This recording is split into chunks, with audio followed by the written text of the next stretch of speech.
All right, let's talk about the Thunder as I recover from Jason Tatum's 51 points today. So OKC is ahead of schedule. They're nearly 500 and we're halfway into the season pretty much. They're in contention for the play-in tournament. And especially after Chet's injury, I don't know if many people were predicting that for this team.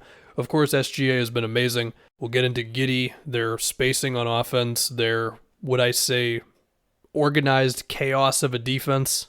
And by the way, I think it's already safe to say Mark Dagnall's a good coach. Anyway, let's start with SGA. So, SGA might be the best player today at freezing defenders and then hitting them with maybe a quick between the legs dribble into a crossover, or even sometimes just a straight line drive dribble, but he lulled the defender to sleep for a second. He's a tall guy, so he's got some longer strides there. I think he has gained enough weight from when he was a rookie to where he's not going to get bounced off the spot as much. His foul drawing is, of course, insane. But I also think with him, it's two other things that I've noticed as I've dove into some of his stuff a little more.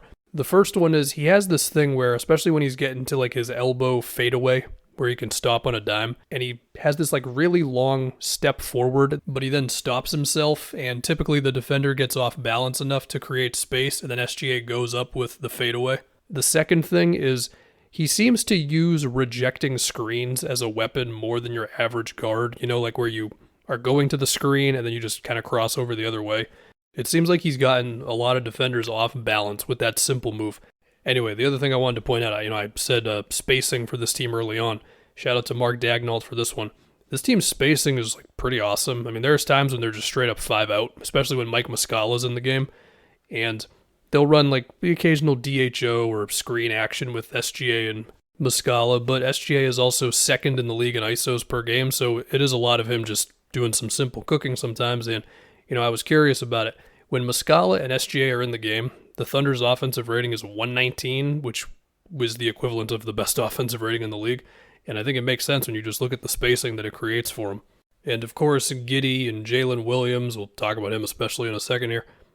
Trey Mann, Lou Dort, these guys benefit off of this spacing as well. And even when Kenrich Williams, Kenny Hustle, or Baisley enter the game, because they don't have another technical 5 on the roster besides Muscala, even then the spacing still holds up well. Now they do incorporate some more stuff within the three-point line, whether it's screens, and they also have a lot of cut actions within their spacing as well, so it's not just 5 out all the time, but it's certainly an option for them.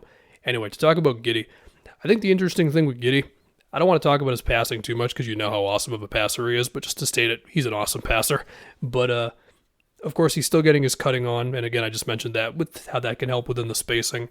But also, he is, to me, getting a little meaner on drives, as in he's just being a little more physical. There was a play in the Sixers game recently where he just kind of bumps Tobias Harris when he meets him at the free throw line and just gets him off a little bit. You're risking an offensive foul there, I get it. But he was able to create some more space for himself. He got a floater out of it. There was a play against the Bulls where he had a double screen up top, and he got Zach LaVine on a switch, and he actually just put his shoulder into Zach LaVine and took him to the basket and made kind of like a hybrid hook layup bank shot thing. Okay, Giddey just getting a little more aggressive with that. I think that's huge. He's also been finding himself in the post a little bit more often if he's got a smaller guy on him as well. I'm not saying that Giddey is putting on a Jimmy Butler impersonation, but I think he's making strides with his just inside game in general. On top of the shooting, while he's not taking a whole lot of threes, the percentages have been better. This team just pulls off some fun stuff on offense sometimes. In that Heat game, there was a play where Jalen Williams was cutting, which is something he does dive into. And I'm talking about the perimeter Jalen Williams. And then Kenrich Williams threw basically a lob that didn't connect, but he comes down with it after the catch, and then he throws it to Lou Dort in the opposite corner for a 3. That was hype.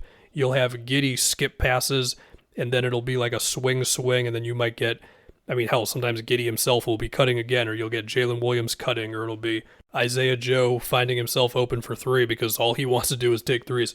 Then you've got Kenrich Williams who's doing a hybrid of kind of all these things. It's a good time, and of course, having the spacing forward is nice. To get to Jalen Williams, again, perimeter Jalen Williams, he's a rookie, and I like him a lot, man. He keeps his dribble alive when it seems like a lot of dudes would already pick it up, if he finds himself in traffic or whatever. And also, yeah, he's not going to be De'Aaron Fox in terms of speed with the ball, but he's a good enough ball handler on top of being shifty enough and big enough as well to where he's able to get by guys. They do run some corner actions for him to get him some momentum. sometimes. I also feel like he's got potential to keep growing as a passer. I mean, the numbers are not huge there so far, but when you just look at, even if it's a simple play where he's just finding a guy in the corner or finding a cutter, because again, this team gets their cutting on with the spacing and all that, I'm intrigued by him. Seems like the Thunder got another one with him. Now let's get to the defense. So in the beginning, I said it's sort of like an organized chaos. So when Mike Muscala is guarding screens, sometimes he's like slightly below the level and then he'll drop with the guard. Sometimes it's more of a regular drop, but he only plays for about 15, 16 minutes a game. When he's not in there and it's more so like Darius Baisley or Kenny Hustle, because those guys kind of serve as the other centers. I'm not even going to say backup centers because, again, Muscala doesn't play like a super ton of minutes. As for Poku, well, he's going to be out for a while. I think it said 6 to 8 weeks with a fracture in his left leg. That's not fun. But yeah, when Muscala's not in, then their on-ball screen stuff becomes more switchy, at least from their center spot. When it comes to the perimeter players, they do still get their switching on, although they don't switch all the time. It's actually interesting to see it where their decisions on when to switch and when to just fight around a screen and just go back to your guy, like the dude who would switch otherwise. I will admit I haven't been able to pinpoint exactly what determines it. Maybe if it's just a matter of the screen is weak, then don't switch. But that's interesting to see. They do get kind of aggressive with helping from, if not just the corners, then I guess basically everywhere. They are willing to gamble on getting good closeouts on stuff, and on top of that, they're willing to get into passing lanes, and they are towards the top of the league in opponent turnovers per game. I think they're also leading the league in charges per game. Like, they're willing to get a little wild defensively, but again, not get too undisciplined, I guess. And it helps when like Lou Dort's a steady on-ball defender. And yeah, I mean, I think an interesting game for them recently was the Sixers game where they got 17 turnovers out of Philly. And like Harden and Embiid still got their points and stuff. But like there was a play I remember where they busted out kind of a zone where like SGA and Lou Dort were not trapping Harden, but they were both kind of like in front of him. And I think it was Paul Reed who was trying to get to the free throw line to beat the kind of zone, I guess. They stole that pass. They had times against Embiid where they were sagging off as shooters on Embiid face-ups, but they were doing it in a way to where it wasn't just a perfect straight line pass for Embiid. And I think Trey Mann got into a passing lane to get a tip pass steal on that one. They're doing some cool things, and when I try to imagine what it'll look like with Chet, like, yeah, they're probably not going to have to get as crazy with help and all that, because the hope is that he can be that rim protector in the middle. I mean, for what it's worth, I don't think it's surprising that they're towards the top of the league in opponent corner three-pointers attempted per game. They also do some weird stuff sometimes, like against the Nets. I remember a play where Isaiah Joe switched onto Kyrie, and Lou Dort switched off of Kyrie. And then right after that, Lou Dort just full-on sprinted to Kyrie and stood in front of Isaiah Joe. And then that allowed Isaiah Joe to get back to his guy. It's like, you don't see that every day. So they're looking pretty good. And I don't know where their record is going to end up because, you know, young team and all that stuff.